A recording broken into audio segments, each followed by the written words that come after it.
Sukacita dan ucapan syukur kita naikkan bersama-sama Bapak Ibu dan Saudara semua yang terkasih dalam Tuhan Yesus Kristus, dimanapun Bapak Ibu semua berada.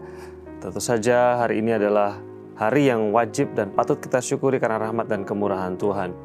Kembali kita akan merenungkan firman Tuhan sebelum kita terlebih jauh memulai hari ini.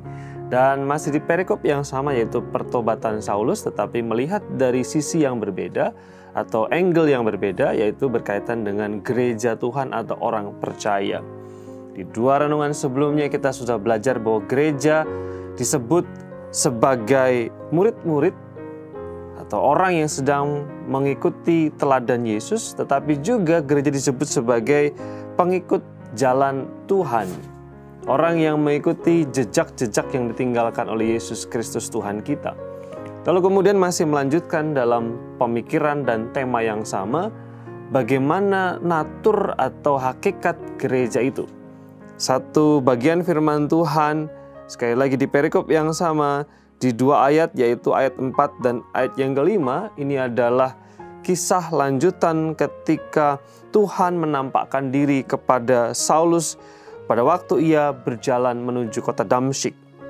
Demikian firman Tuhan ayat 4 dan 5.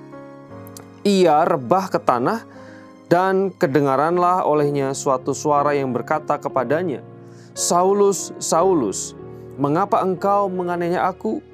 Jawab Saulus, "Siapakah engkau Tuhan?" Katanya, "Akulah Yesus yang kau aniaya itu."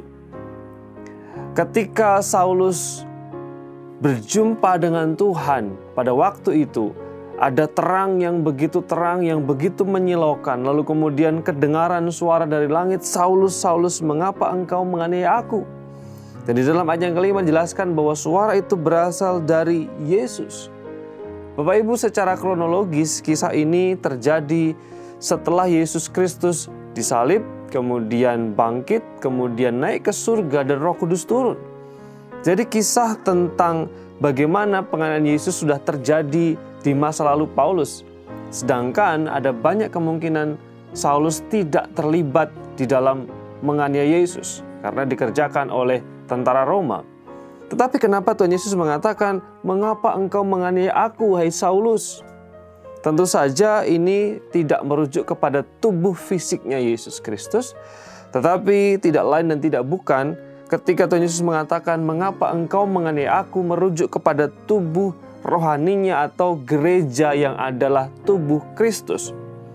Apa yang Saulus lakukan untuk menganiaya orang percaya, mengejar orang percaya, menangkap orang percaya, memenjarakan orang percaya, membunuh orang percaya, melempari Stefanus yang adalah orang percaya, mempersekusi pengikut Kristus, sama dengan menganiaya tubuhnya Yesus sendiri, sama dengan menganiaya dan menyebabkan penderitaan dan duka cita dari Yesus sendiri.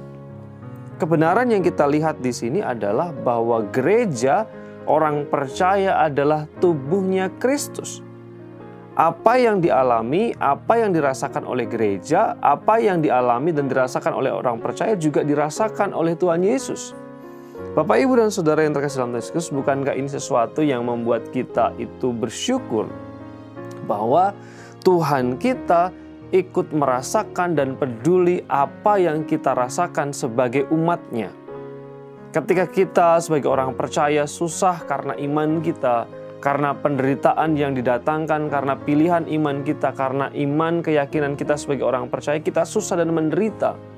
Ketahuilah bahwa Tuhan pun tahu apa yang kita alami, Tuhan pun tahu apa yang kita rasakan, sebab kita adalah tubuhnya, sebab gereja adalah tubuhnya. Apa yang dialami, dirasakan gereja juga dialami oleh Tuhan.